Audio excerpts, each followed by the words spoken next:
Shalom.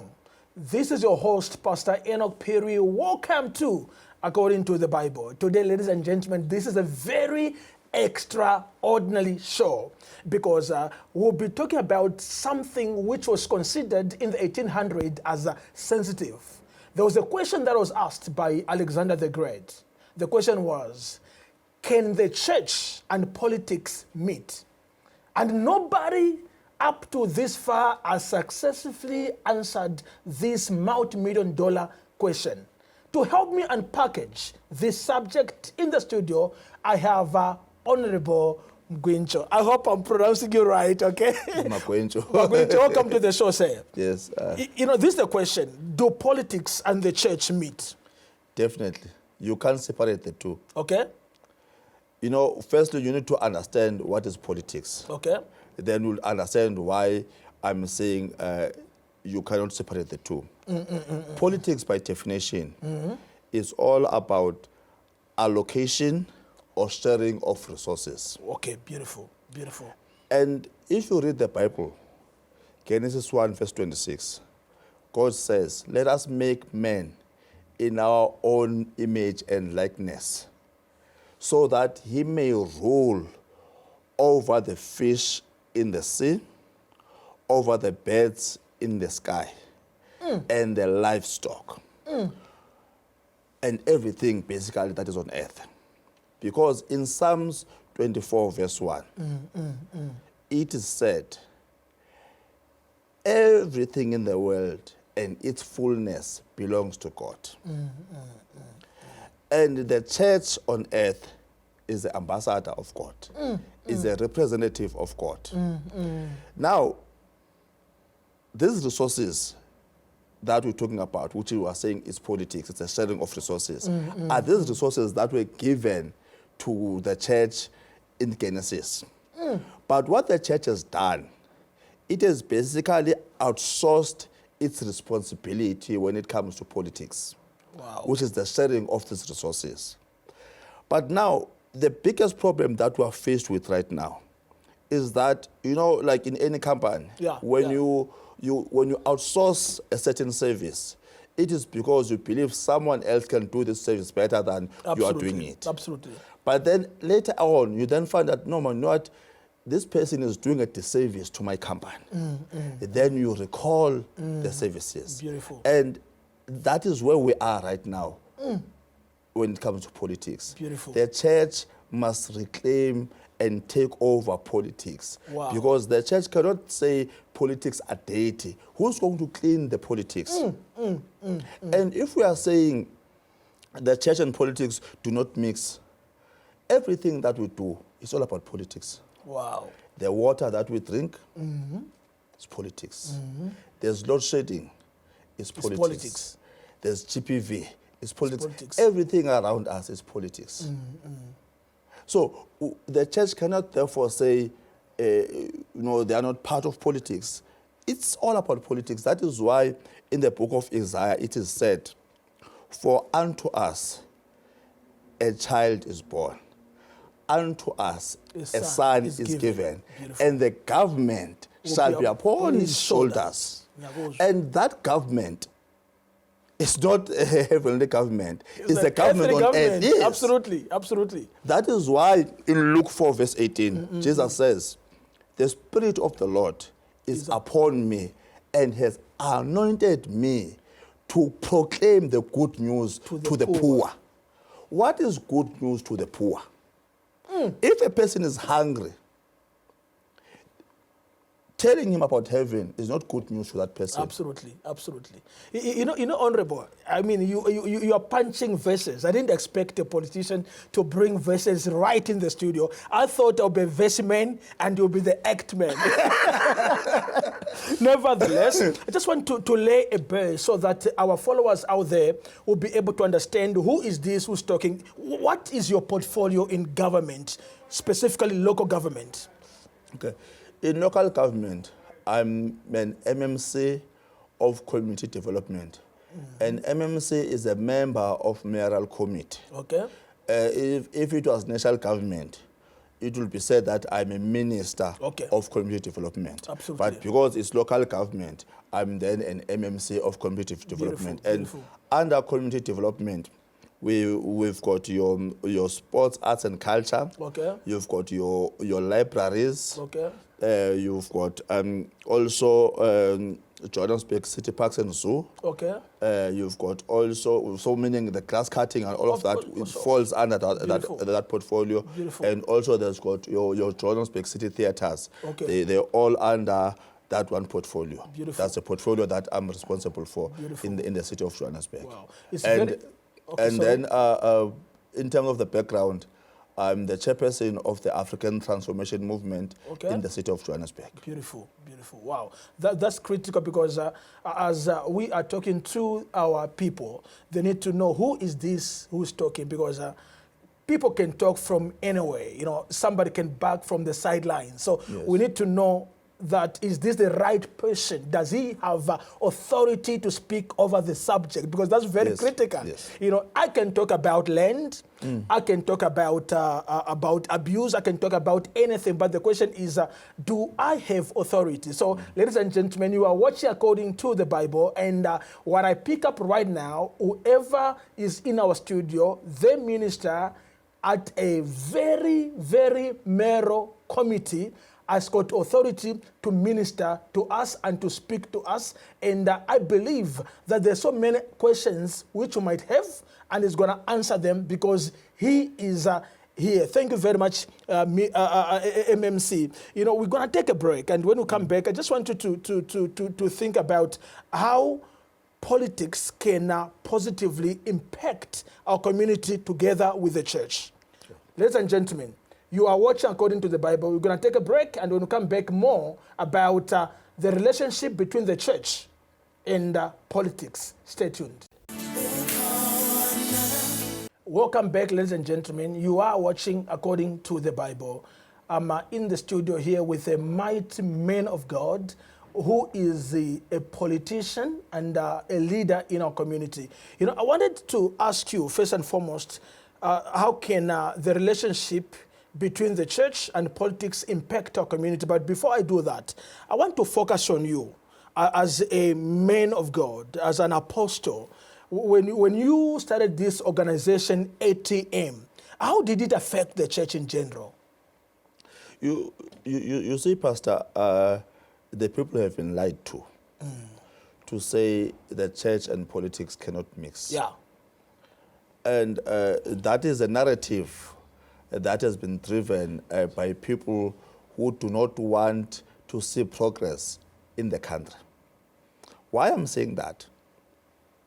Remember now, politics affects people in church. The same members of the church are the same people that are ruled by politics.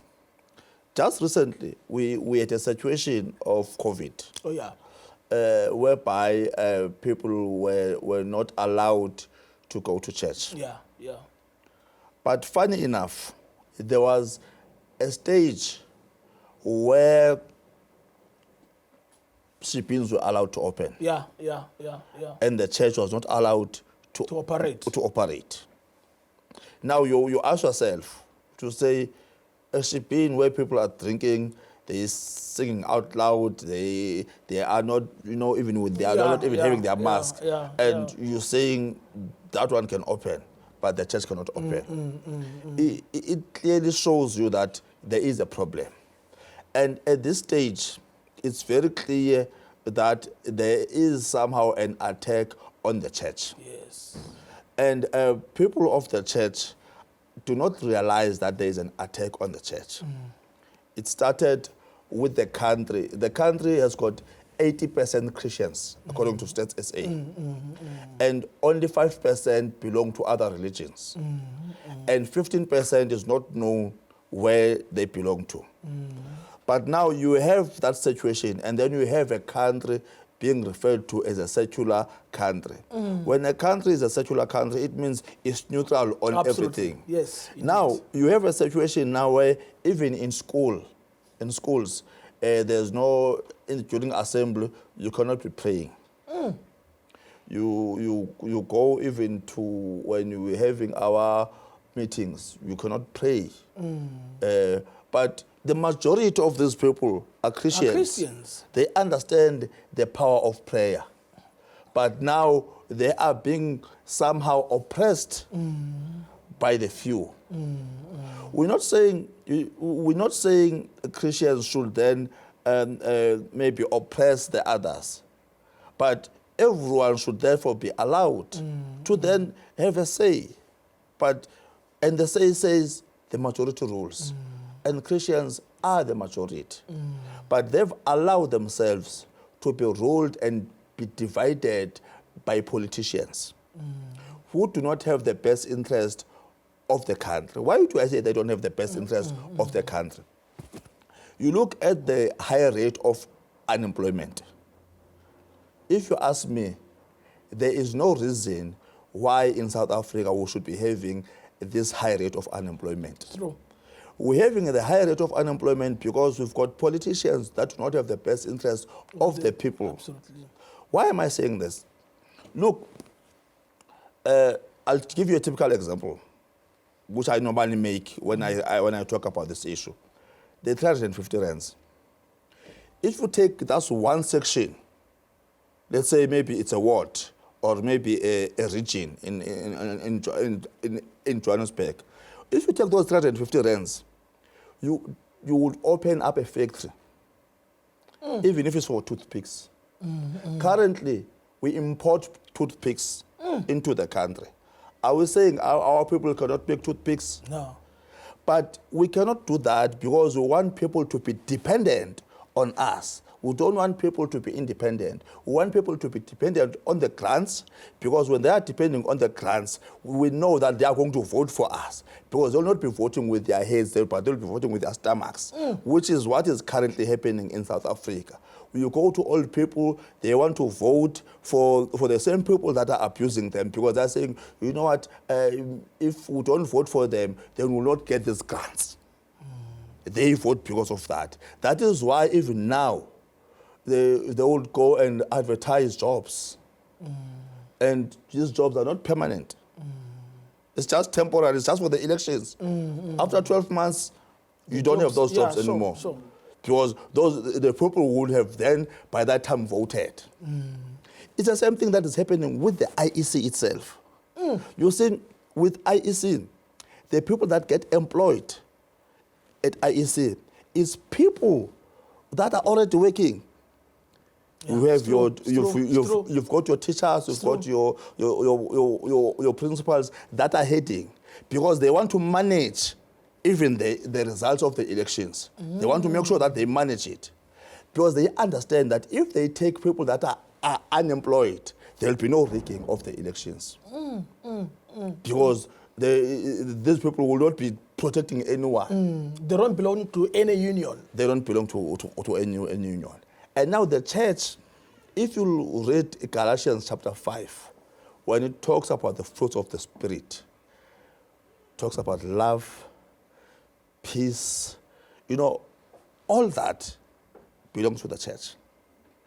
And you need leaders who understand that, who've got those qualities, which is what in our African language we would then call Ubuntu. Kunjalo. Ubuntu says, I cannot eat when you're not eating. When I'm having something to eat, I must invite you. Let's eat. We share.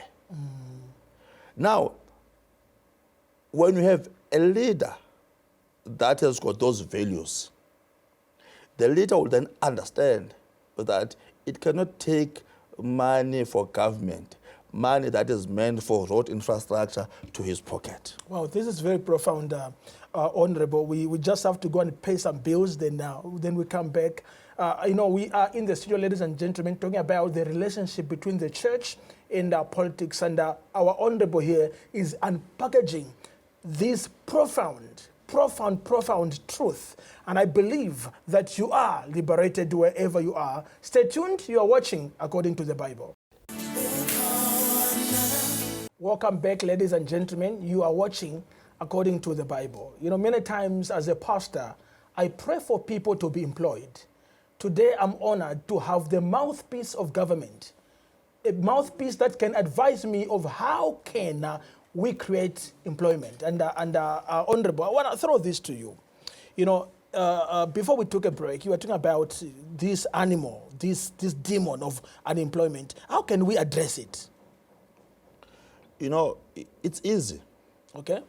It just needs leaders that have got a will to deal with it. Where there's a will, there's a way. Sure. You know, in South Africa, the biggest problem that we have is that we're exporting our raw materials to outside countries all over the world to create employment opportunities in those countries when our people in South Africa are not working. Because of the fact that we are creating employment in those countries are now rich, whereas we are poor. Absolutely. If we are the government, what we need is a government that would ensure that each and every raw material that we have is not shipped out of the country without having been processed Absolutely. to be a finished product. Because if it is processed to be a finished product, it will ensure that there's enough employment within the country. And also it will ensure that when we export, what we export, the value is got value. Unlike right now, because right now when we're exporting these raw materials, we're exporting them at, you know, we are being exploited basically. Absolutely, sure. We are being exploited. When they go to those countries, they are then processed to be finished products and they are sent back to us and the price is tripled. Yes, I understand the fact that when we took over in 1994, we did not have the equipment or the resources that would ensure that these raw materials are turned into finished products. But now, you cannot tell me, after all this time, that we cannot address that issue. It's just the will. Now, we're losing more money. We are being indebted to countries that we're not supposed to be indebted to. The World Bank and the IMF, we're getting loans left, right, and center. You don't even understand why at times you need these loans. You don't even understand who approves, who says, okay, now we need a loan for this much, and what is really done with that. But because we have this government that wants people to be dependent on it, for them to continue being in power, they are not serious about addressing that issue. Look at China. Look at China, a typical example, China. China, you know, the economy is, you know, is just booming. Absolutely. It's booming because the government focused on ensuring that everyone is working. In South Africa, we need to have a government, that is very important, that has got the interests of the people at heart. It cannot be that each and every elections, people go and vote for the very same government that does not have their interest. And then they would come and complain of load shedding, come and complain of unemployment, come and complain of potholes, come and complain of now water shedding. It's various issues. And we cannot have that situation. We need a change in government. And for us to have a change in government, people need to go to the polls. You cannot say you are not going to the polls because you want to punish the government. Because when you don't go and vote, it simply means you are voting for the status quo to remain the same. Absolutely. You are saying you are happy with what is happening. Everyone who is not happy right now in South Africa with what is happening in government should change the way that the person is voting. Jesus said you must change the net. Absolutely. You must change the net. It is time that people understand that. Staying away from voting is a problem because it means we will now have a coalition government. We don't want a coalition government. What we want is what we call co-governance, where different parties govern together, but not because the other one is depending on the other to actually govern. Because once you have that situation, you then allow a situation where there'll be opportunists who will come in and demand certain things that they're not supposed to be demanding, because they know that this vote is needed. Without this vote, this thing is not going to happen. That is where you will then allow for various issues of corruption and maladministration, because now you are depending on this other party or on these other parties to run a government. But the government should not be like that. A government should be such that there is a majority party that, because it understands the fact that it cannot rule alone, it cannot govern alone, it then invites other parties to form part of government. Not because they feel that they are depending on this, but because they understand the importance of working together. That is what we need. We need leaders who understand that they are there to serve the people. We do not need leaders that think they are their masters. A person who is a servant of the people understands that the only time that that person will be happy is when the master is happy. Absolutely. And our people must realize and understand that the freedom that we currently have is not a freedom that we got because of guns. No. I'm struggling and everything else did not give us a freedom. We removed the apartheid government through the ballot box. Absolutely. And if we want to remove the current government, it will also be through the ballot box. Wow. And nothing else. Wow. Thank you very much, Honorable. You know, to be honest with you, I'm going to plead with the producer of this show to bring you back. You know, because you are unpacking critical information which the church is very much ignorant about. Earlier you said 80% of people in South Africa are Christians, but we don't have access to this information. The information that we are fed is the information which certain individuals want us to know. I'll be very much happy, even in the next episode, if we can have you and unpackage, especially the responsibilities of citizens where government reshuffle is concerned, where we reshuffle the whole system is concerned, because that is our mandate. I want to say thank you very much for coming to our studio. May God bless you, and may you continue to do this great work, and may you impact South Africa and beyond. In Jesus' name, say thank you very much. Ladies and gentlemen, you've heard it. You've been watching According to the Bible. God bless you till we meet next week.